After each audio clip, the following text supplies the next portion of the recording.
Yo, what's going on, E7 fam? Pat here, back, and once again, we're turning on the Wayback Machine. We're using Cecilia Bot and its ultimate timeline to revisit a period in Epic 7's lifespan. So, if you missed the previous ones, I'll link them down in this video's description. But to catch you up as a quick recap, at this point in time in the player base, Diene is out, and she's a lot better than people gave her credit. She is dominating things with her barriers, so she's very strong in things like Wyvern 9 and 10, which is the end game here. The newly released Azumakalis raid. She's also strong in Abyss and all forms of PvP, which at this point is just arena offense and defense. So, Diene, kind of the meta. Now, as for the player base, they fall into one of two categories. They are either, number one, somebody who is a meta chaser going for the next ML Ken. Maybe you're chasing the next character that can counter Diene. Or number two, you're a husbando and or waifu collector. At this time, a lot of concept art was leaked, and people got their hands on characters that we might be getting later on in the future, such as Pavel, right? Which we wouldn't get obviously till episode 2. And there's a couple of unreleased characters that I'll put up on your screen now with some concept art. And then obviously this very famous concept art of Lilibet, who isn't really wearing clothes. And yeah, so gotta censor that one so I don't get demonetized. But yeah, that's kind of where we are, right? Those are the two kinds of things, husbandos and waifu collectors. And the holy grail for at least the waifu collectors at this point in time is the two girls that are missing from the global server that were exclusive to Korea during the Shadow at Ravenwing Manor side story. That's the Halloween side story from October 2018.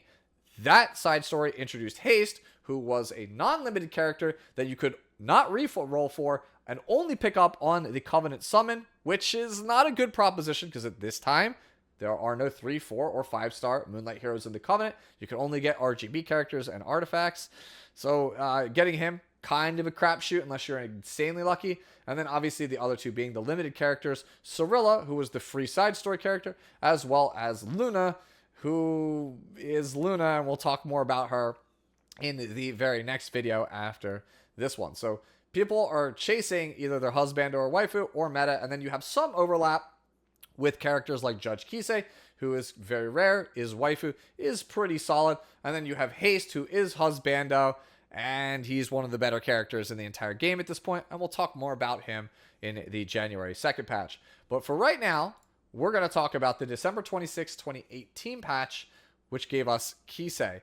And oh boy, this absolutely blindsided a lot of people.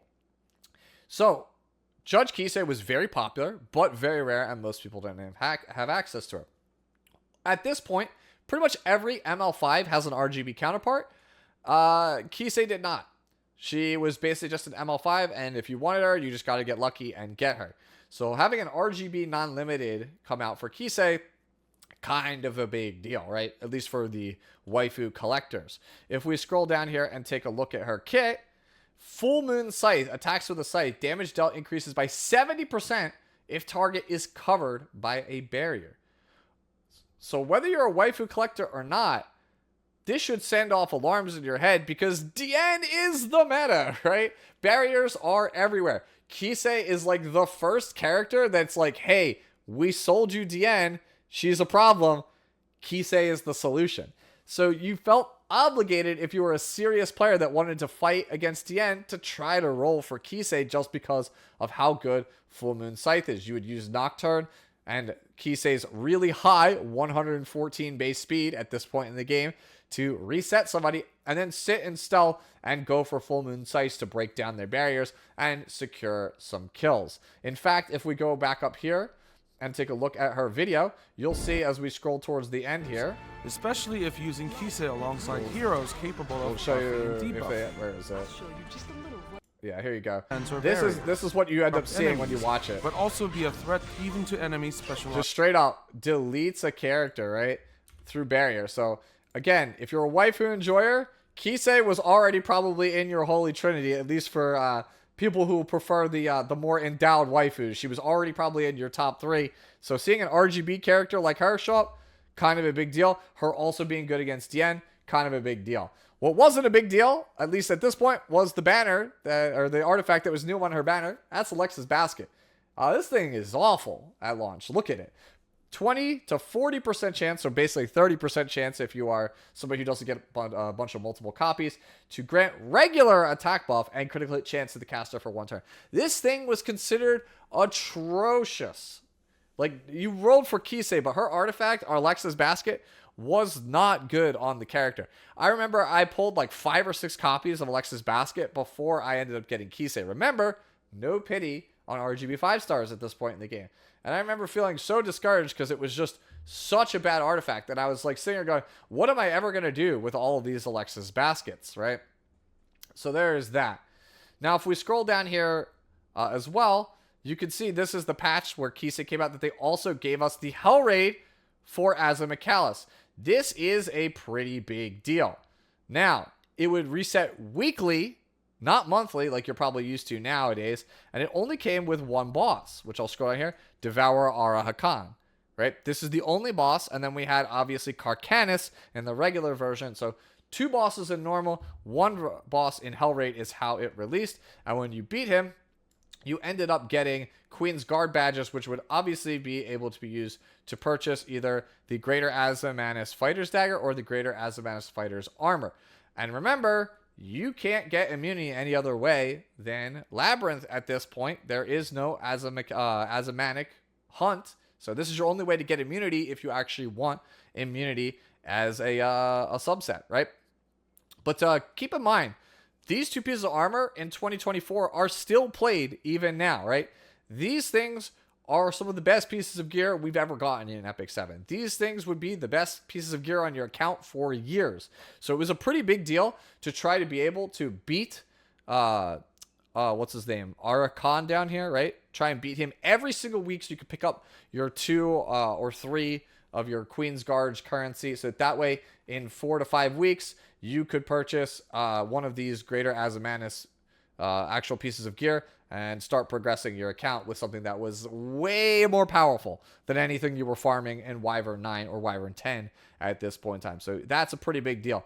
Other thing that's really major in this patch is the equipment item tier to level chart change. So before this is something I forgot to mention in the previous videos, gear was tiered between 1, 2, 3, 4, 5, or 6. The problem is that item level 85 or 88 levels gear, right? That would be classified as tier 6, which is anything 72 plus. So imagine right now in any of those side stories where we get these 75 pieces of gear nowadays, that would be considered under the old system the same strength as your Reforged 90 gear. And as we know now in 2024, that is a complete difference in power level, right? And that would happen throughout all these different ranges, right? Like 43 is obviously way stronger than 30, 57 way stronger than 44. So it just wasn't really that intuitive of a system, and people thought that they were playing way stronger gear than they actually were. Like Pegasus boots were considered tier 5, so people didn't think that highly of them compared to tier 6 gear, when in reality, like, the Pegasus boots were 71, so they were pretty much the same as like something if you were playing that was 72. There isn't that much of a discrepancy between them. So yeah, this is just for consistency's sake, and it makes it significantly easier for us to actually follow. Moving on to the first patch of the year here. This is the January 2nd, 2019 patch. We got our first remake, which is for Ken. Ken, as we talked about in the first one of these flashback videos, kind of considered like the worst 5-star in the entire game. Not very good. And he had a lot of supporters, a lot of people. This was their dude, their husbando, their main man, the main character that got them to play the game. They're just best bro. They wanted him to be top tier. They wanted him to be meta. And, martial artist Ken was perceived as one of the best characters in the game. So when Red Ken is considered one of the worst in the game, that kind of peeves people because they might not have martial artist Ken, and this is the closest they can have in order to enjoy that character. So here is our first remake. And if you take a look at the kit, it's pretty much almost what we have here on live, right? So you get Fighting Spirit. You get Vigor after you use the S3. The S2 has the speed up, the defense break, and then you have Burn on S1. So it's pretty much what we have now.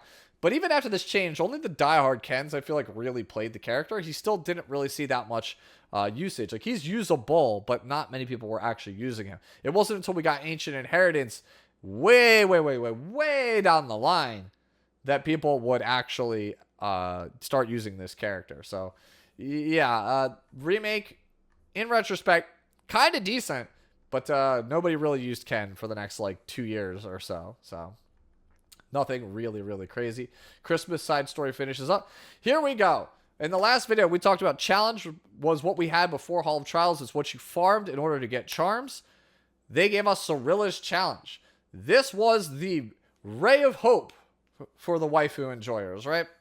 This was, oh crap, we got basically a budget Judge Kise. Now we're getting Cirilla. All we need now is Luna, right? You could farm this challenge and you would get a copy of Cirilla with these terrible drop rates. I remember, I think at this time I was like only able to clear hard, and by the end of the event I was finally able to clear hell, because this was again still pretty early in the game's lifespan. It's still hard to get gear, and yeah, it's rough. So getting your triple imprint Cirilla kind of hard, especially when you look at the stamina cost. You can see the middle tier was 15 out of 64. We did not have a lot of stamina back then, because straight up we didn't have rank level 70. We only had up to 60, and not everyone was 60. Only like the people who were just like stamina refreshing were at 60 at this point. So you didn't have the most amount of stamina in order to farm Cirilla. So I remember I spent a very, very long time trying to get this character because I was so hyped for this character. Sadly, no chatty artifact. We wouldn't get that until the rerun of the side story. But for those of us who had been waiting for this character, she was finally here. And I might add, she was pretty decent. Not really usable in anything outside of like maybe Abyss, but she was a serviceable Wyvern character because, well, back then, color didn't really matter outside of maybe green for Wyvern. You could play a 4-color team if you wanted to, and you wouldn't really get punished. The only thing the Wyvern punished you for is if it didn't have 2 or more debuffs on it. And Cirilla had a fair amount of debuffs in her kit, so she was fairly decent. But she wasn't as good as the other character from the Shadow of Ravenwing Manor patch, which was Haste, who at the time was one of the best characters in all of Epic 7. We joke on him now. Basically, he's only used for Red Rift, but he was pretty good. And if you don't believe me here, let me actually go and pull up our Reddit post for you so that way you can actually see what I'm talking about. Okay, so it took me a second to find it here, but as you can see, is Haste any good or worth re-rolling for? So if you don't believe me that this character was considered good, that kid is a beast, right?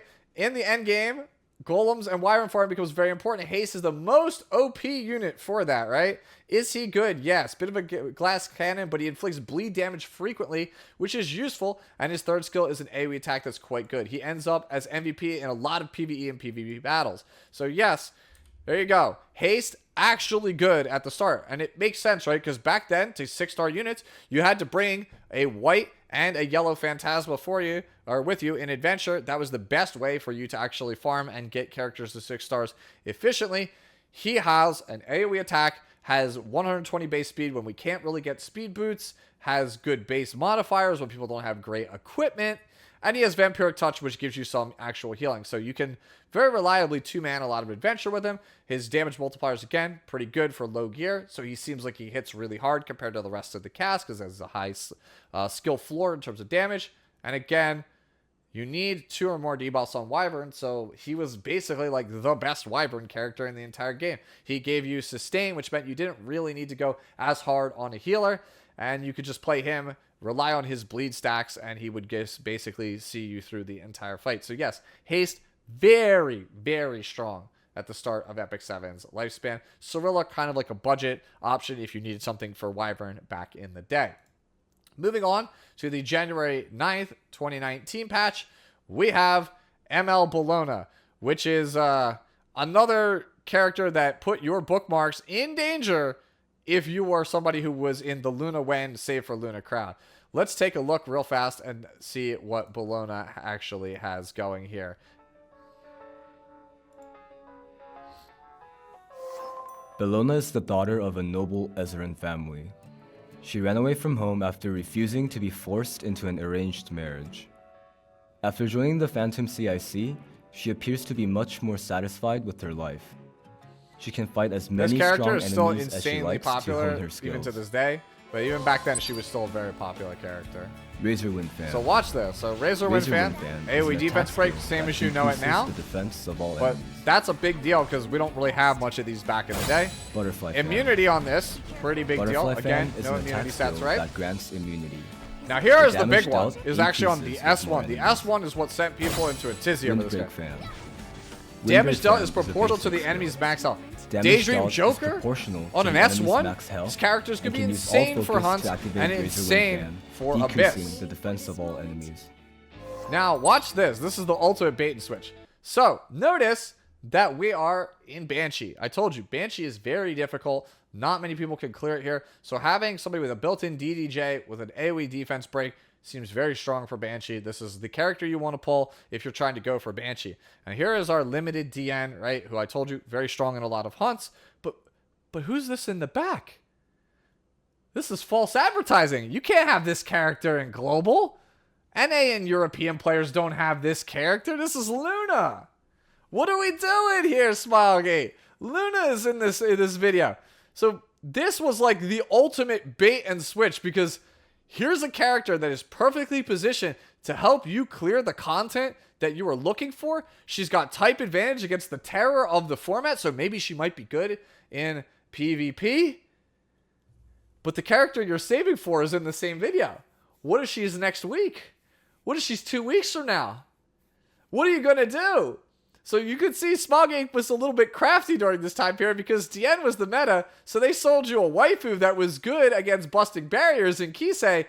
And now for you PvE players that don't care about Kise and her PvP applications, here's a PvE character that you feel like you kind of want to roll for. But it puts you in danger of not having bookmarks for Luna, because again, I keep stressing it, there's no pity on RGB characters. So yeah, Bellona was considered very good and very popular, and a lot of people rolled for this character. I abstained because I didn't think she was particularly that good. History would prove me right. I didn't think she was the best. She was serviceable for like the first year, and every once in a while you'll see her show up as a niche character for things like raids or like a specific one-shot hunt. But Bellona, her kit is kind of still the same even now on live, and it's not particularly the best. Right?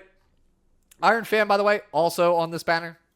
Terrible then, still terrible now. Only has ever had one use, and for some reason, they actually patched out and changed it. So, yeah, this artifact still just kind of bad.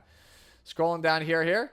Other major thing that was in Bellona's patch is the Powder of Knowledge shop. Great. All those Alexa's baskets that I pulled, I immediately sold all of them. I was like, great. Get this garbage artifact out of here. I sold like all 5 or 6, got a ton of powder, and bought myself something actually good. You know, Shamadra's staff for my Destina. True story. I super didn't regret it ever. Promise. Honest. That's not foreshadowing for another video. Obviously, here's Bottle of Knowledge as well. So obviously, staple, you try and pick it up every single shop cycle in order to limit break whatever limited artifacts you actually have. So yeah, that's kind of where we're at. This patch also gave us this garbage 88 Rage necklace, but remember, you couldn't farm Rage, so people actually thought this might have been pretty good. I feel really sad for anybody who actually wasted their currency getting this 67 or this 88, when you could have had the 88 Speed Dagger or the 88 Immunity Body. So that's kind of everything that was here. You can see we got quality of life that allowed us to zoom in and finally view the amazing live 2D here. And that's pretty much it for this patch. Now we come to the January 16th, 2019 patch. This was the one that gave us Xeno. Not going to really watch his trailer here. He was bad even then. If anything, the more impressive thing about him is actually his challenge mode. The most important thing in this patch is actually this specialty change. Righteous Thief Ruzid was probably like the opener, the cleave opener for a very long time, because, well, his enhanced skill here at Moonlight Roar, where it gives a whopping 20% CR push and speed buff to all allies for 2 turns. That's a big deal. He has a speed imprint, he has decent base speed, and a 20% CR push. Whew, what a broken opener.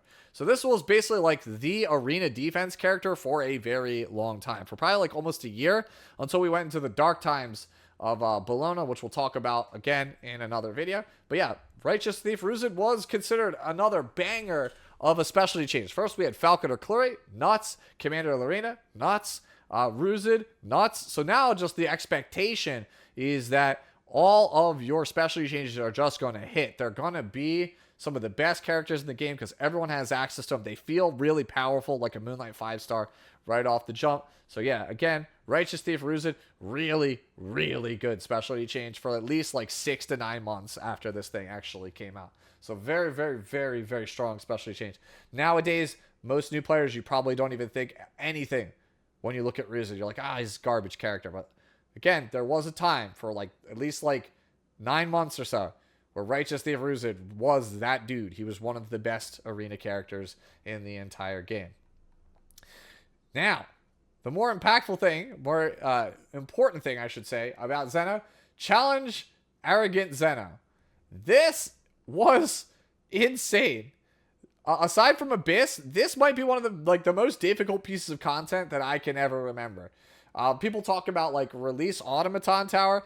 Straight up, Arrogant Zeno was so frigging hard at the start because it came with the very first ever Epic Hell difficulty. And you can see here Zeno's drop rates, 3, 7, 20%. I had to end up farming at 20%. But Epic Hell, 50% chance to get a 5-star? Unheard of, right? They are going to give us a free 5-star in this game. That's crazy. The thing is, the Epic Hell difficulty was like near impossible. None of my friends could clear it. Nobody I knew could clear it outside of like the biggest whales that I had seen online. This thing was just like so difficult. A lot of people in the player base were stuck farming these 3 and 7% drop rates to get it. At least, again, you got some equipment charms out of this thing, right? So at least you got that going for you. But yeah, as far as I can remember, Epic Hell Xeno was one of the hardest pieces of PvE content like we've ever had. Because again, the player base was just so weak compared to what they were asking for this thing. Let me know down in the comments below if you actually played during this time and you were able to clear it. Because I certainly was not able to clear it. I ended up having to get my last copy of Xeno through the Reputation, which is clear 40 times, right? That was a pretty big deal, right? This one, the clear Epic Hell, you could tell they knew people weren't going to clear it. It was only 100k gold. It didn't come with anything actually like super crazy impactful. So the final patch that we're going to talk about here in this video, not to keep it too long, we'll talk more about things like Luna and Tamarin in the next one. We'll end it on Violet. So let's take a look and see what Violet looked like at the start. Violet is a swordsman of the Perlin Raiders. He was born into a noble. Notice how they Perlin changed the family. announcer's voice. So Violet may appear elegant. I believe this is his actually behavior GM is says. anything This is who but. currently does what we have. While incredibly skilled, he has a few friends due to his excessive narcissism. So I guess our old guy was out of an announcer Graceful job. Cut. Graceful Cut is a skill that increases the efficiency of counterattacks by decreasing the attack of the enemy. I love while how they gaining get. one They still focus. just don't show you like the Dual specific accepted. details. Dual Watch Accepted this. is Violet's core skill that recovers the caster's health, increases evasion chance on cooldown, and allows the caster to counterattack with Graceful Cut when successfully evading. So he only has dodge when Butterfly S2 is on Butterfly cooldown. Cut is a skill That's that kind deals of huge important. damage to the enemy by consuming all focus. The more focus consumed, the more damage it deals, so it's important to wait to use as much focus as possible. Violet is an Earth Elemental Thief who evades well and counterattacks with huge damage proportional to the amount of focus. Players can increase evasion chance by using Dual Accepted at the beginning of the battle, then deal huge damage with Butterfly Cut proportional to the amount of focus when counterattacking after a successful evasion. Alright, so you can see that's basically Violet's kit in a nutshell, right? This is the very first character, even though he's not the first Scorpio Thief, he is the first Scorpio Thief where I think people started to really realize how bad this stat line actually is, right? Sez was obviously the very first Scorpio Thief that people played, but Violet's the first one where I think people really started to realize the cracks in this thing. So Dual Accepted, as I already talked about, you only have evasion if it's off of cooldown, which in and of itself means that he's got to get a turn. If he gets hit at the start, he might just die like off rip. That's kind of really rough. And even back then, people really knew you wanted him on some kind of lifesteal in order to actually be able to get the healing in when he actually gets the countered in order to sustain. So that's where the lifesteal counter came in from. Evasion chance, only 30%. Nowadays, we expect 50% up front, plus 20 from the artifact. This is the first character where people started to realize, yeah, Moonlight Dreamblade, kind of a good artifact, right? So that's kind of where that artifact started to come into prominence. You could obviously use the one that's on his banner, Violet Talisman, but even back then, not really particularly that great. The thing that's really rough about Dual Accepted is that the Mulagora on this thing made it from 5 turns to 4 turn cooldown. Remember, he only has evasion when the thing is off of cooldown. So there's a pretty big argument about whether or not it was correct in order to have the cooldown be for Mulagora. So it's 4 turns, so you get more frequent healing, but your turn where you're exposed and don't have evasion comes up earlier, or to leave it up as long as possible. So there's a huge debate on whether or not is Violet better at plus 14 or is he better at plus 15. And that already made it kind of like a rough sell for some people on this actual character, because it's like he hadn't really proven himself. He has a really wonky playstyle, really wonky stat line, and it feels like Dual Accepted isn't really exactly the best. And that's kind of felt like how Violet has been all along. Like, he feels very coin flippy, not really consistent, but sometimes he gets there. That kind of still carries over even now until today. So that's kind of how we are on Violet, right? So the last thing to talk about in this patch is another addition to the Hell mode of Royal Capital as a Mikalis. And all they did was add Carcanus. So at this point, the regular raid has 2 bosses. The Hell raid has 2 bosses. And you can farm them weekly for currency in order to get that really sick 88 gear. And hopefully you get one of these drops from the character. I believe they show them here, like Greater Lost Warrior Sword. And it could be on one of these sets. Resist, speed, attack, immunity. So yeah, this is obviously, again, how you get immunity. But that's kind of it. We didn't have Vera. We didn't have Julieve Council. We didn't have the Queen back then. So we basically started with 2 bosses in normal. 2 bosses eventually added in Hell raid. And that's kind of it, right? They added this like ring that you could be getting that was guaranteed to be defense set. I remember I still have a defense set, defense percentage ring with good DPS stats to this day that I use. I believe it's actually on my Lionheart Sirmia. So I do remember this actually pretty vividly. And then again, here's the actual like Alexa shop that you can get everything from. But yeah, that's going to be it for this. You got to take a look back and see some of the banners before we got to an absolutely insane February, right? So tune in next time if you want to see that, when we talk about, as we can tell here, going to the Ultimate Timeline, some of the more crazy characters, including Specimen Says' release, Tamarin's release, and of course, the girl Luna. Hopefully you enjoyed this look back. I know it's not as exciting, but again, I do want to chronicle every kind of period of Epic 7's lifespan. And, well, if I had to talk about Tamarin and Luna in this video, it'd probably be like an hour and a half long. So hopefully you will look forward to next time. If you enjoyed it, as always, would appreciate a like, comment, or subscribe. It does help me out here a ton. And enjoy the rest of your day, the rest of your week, and I'll catch you in the next one. Bye-bye now.